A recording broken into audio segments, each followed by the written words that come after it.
We sprint down the dim alleyway. The buildings on either side stretch into the smog. Graffiti covers the concrete walls. Words like liberation, anonymous, and kill 'em all have been sprayed in large, uneven letters. At the end of the alley, we veer right and journey through a dark, narrow passage. The wind howls louder, stirring dust and scraps of paper. My partner slows, crouching low with a hand raised cautiously. "Be ready to run," my partner whispers. I nod, taking a deep breath. The passage opens into a desolate side street flanked by old apartment blocks. A neon supermarket sign splutters weakly in the distance. Power lines crisscross like tangled spiderwebs, the sagging wires disappearing into the gloom. "Keep your head down and a little distance from me," my partner whispers back. "We ain't allowed to walk around in pairs up top." "Yeah, I know. Solitude is sacred." "It's not," my partner snaps. "I know," I snap back. "I'm only trying to mock 'em." "Hell, you're a dark horse, ain't you?" my partner says, glancing back to smile. I fall a few paces back, but I'm too curious to keep my head down. My eyes flit across everything, hyper-aware. Shadowy figures peek through small windows. Surveillance cameras swivel on lampposts. Others jut out from buildings, turning into 360-degree motions. The authorities' flag flaps in the breeze, hundreds or so, not a thread out of place. Something feels different about the city today. It's darker and more oppressive, like it's messing with the beat of my heart, ratcheting the rhythm. Large snowflakes drift down from the smog, bits of ash too. The smell of smoldering wood is strong in the breeze. Up ahead, I notice two shadowy figures. Watchers stride toward us with their shock sticks zapping loudly. I keep my head down, hoping they walk on by. But before I know it, they stop my partner. "Where are you off to?" one watcher asks. "To work," my partner answers. "Why? What's the problem?" "The rail station's back the other way," an angry watcher says. "Show me your device." As the watchers close the distance, my partner surges forward in a blur of movement, shoving past the watchers, snapping into a sprint. But the taller one reacts quickly, and a leg cantilevers out, causing my partner to trip mid-stride and crash against the sidewalk with a sickening thud.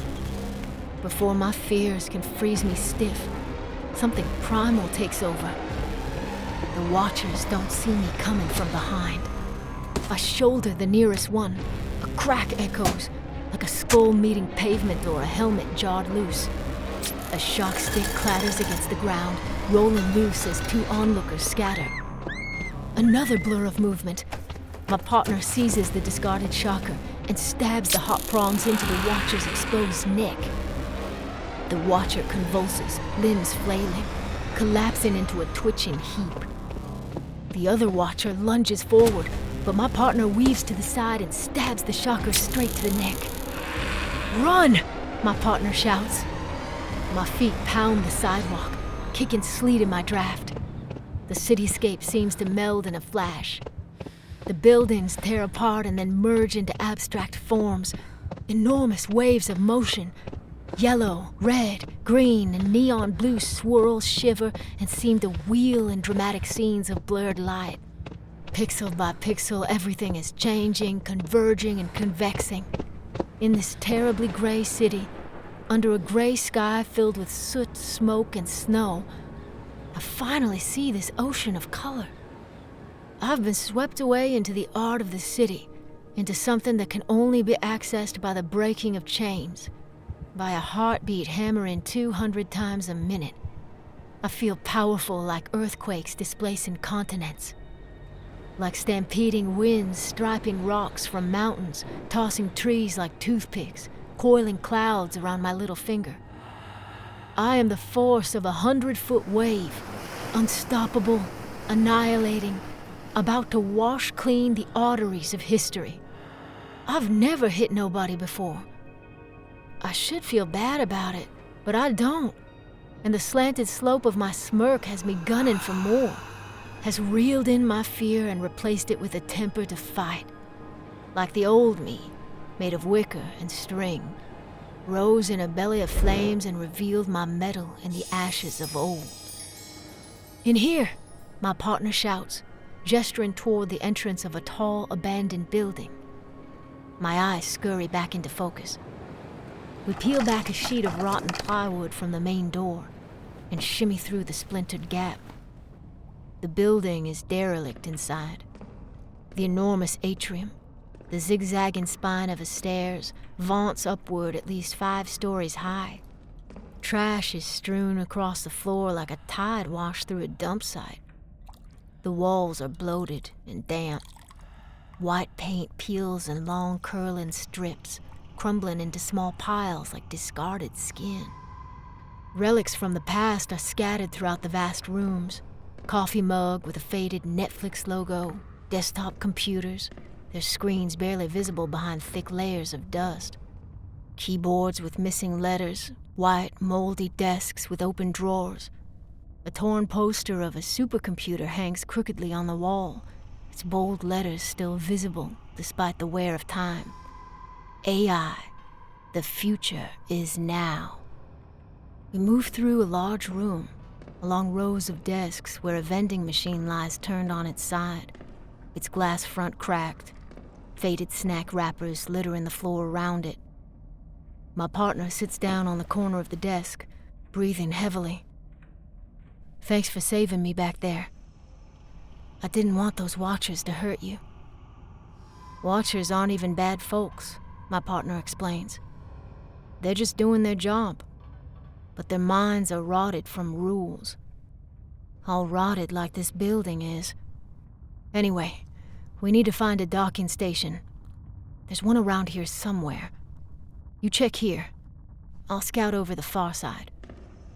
We comb through the ground floor, upturning clutter, rooting through desk drawers, searching inside dusty lockers, peering through the slatted openings of ventilation systems.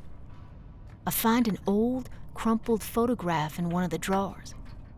The edges are tinged yellow and slightly curled, but the image is still clear. A family, perhaps 2 older ones and 2 younger, huddled together, smiling into the foreground. They're standing on a beach with white sand scattered across their bare feet. The ocean appears to ripple gently in the background. A bright orange blob of spherical sunlight melts into navy and gold ridges of water. There's a kind of envious warmth in their eyes, a sense of peace that feels so distant from everything I've ever known. I feel happy just looking at them, imagining what their lives must have been like, the familiarity they felt standing next to each other, the meaning of their lives expanding the closer they got. Even before the officials arrived at Harmony Farm, there was little mention of our families, or that we're connected by blood to other beings who are different, but by all accounts similar to us. We all just presumed we were planted on the farm and grew up out of the ground like sprigs of wheat. There were always rumors of these things called families, that we had siblings instead of classmates and colleagues, that in the olden days we had parents instead of party-approved teachers. I never paid much attention to those rumors, but looking at this photograph, I see the mirth of family, the subtle interplay of similarities, a connectedness held tightly by something I can't quite describe. I barely know my partner, but I feel the inklings of that same undefined connection, a warmth, coziness, something wholesome and sustaining, pure as prayer, like finding this precise feeling might be the reason we were put on this earth. Any luck? My partner asks from across the room. Not yet, I answer. Found an old photograph, though, of a family, I think. I bet they're all smiling, my partner says reassuringly. Yeah, how did you know? Folks were always smiling in the olden days, my partner says. It's a side effect of freedom. You think about freedom a lot, huh? All the time, my partner answers. When we destroy the authority, we'll have our freedom back, and the smiles will never leave our faces. Trust me a little on that. I believe you, I say. It strikes me as strange that the path to paradise always seems to start with destruction. Maybe it's a rebel thing, or simply a manifestation of the human ego. The sign on the door of paradise may very well read, "No entry until everything is dead." All creation begins in blood or some other scribble of fluid. From newborns to newts, something must burst apart at birth. Out past the Milky Way, I imagine planets heating up and cooling down, wanting to smash into each other and pop out their cores like dutiful hens pushing eggs. Or maybe not. Maybe the planets are a scattered family, sad and lonely siblings wandering the eternal emptiness, trying to get back to the start and huddled for a family photograph. I don't know why I thought of that just now, but I did.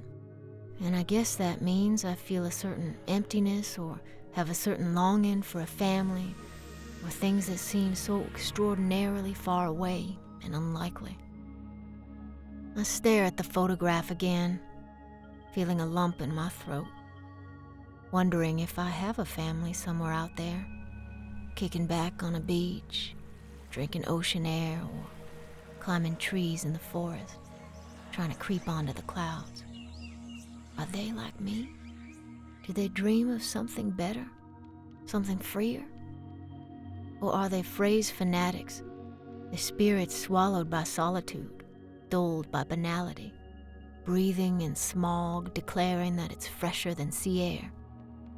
Would I even recognize my family? Or have we been so shaped by rules and routines to the point where everyone looks the same? The faces in the photograph look warm and connected, like they belong to each other. I can't remember ever feeling that kind of connection with anyone. But hell, I got a partner now, so maybe my luck is starting to turn. Found it, my partner shouts suddenly. It's a fast charger. I dock my device in the charging station, hoping the plan works. But then my thoughts start warring again, and I wonder if I really want it to power up. Maybe freedom is a good thing, but there's a price. Folks will get hurt, and I don't want any more blood on my hands. Things felt easier when everyone seemed content with safety and rules.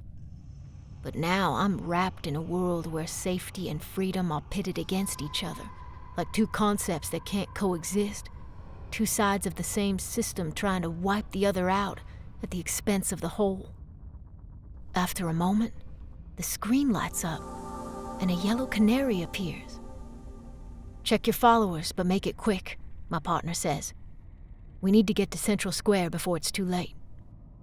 My device takes a while to load, and my partner paces around the room, walking over scattered documents, kicking empty cans. When it loads, I click into my profile and gasp. "I've over 400,000 followers," I exclaim. "Come look."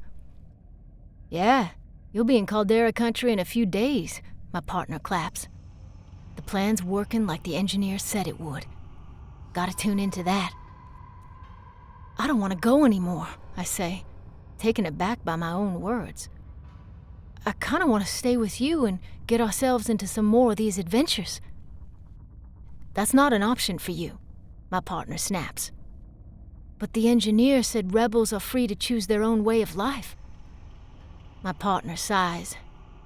"Maybe one day, but not yet. There's too much work to be done. No one will be free until the authority has been destroyed." "When will that be?" I ask. A noise startles us, and we hear heavy footsteps moving through the foyer of the building. "Search every room," an angry voice shouts. "Kill on sight."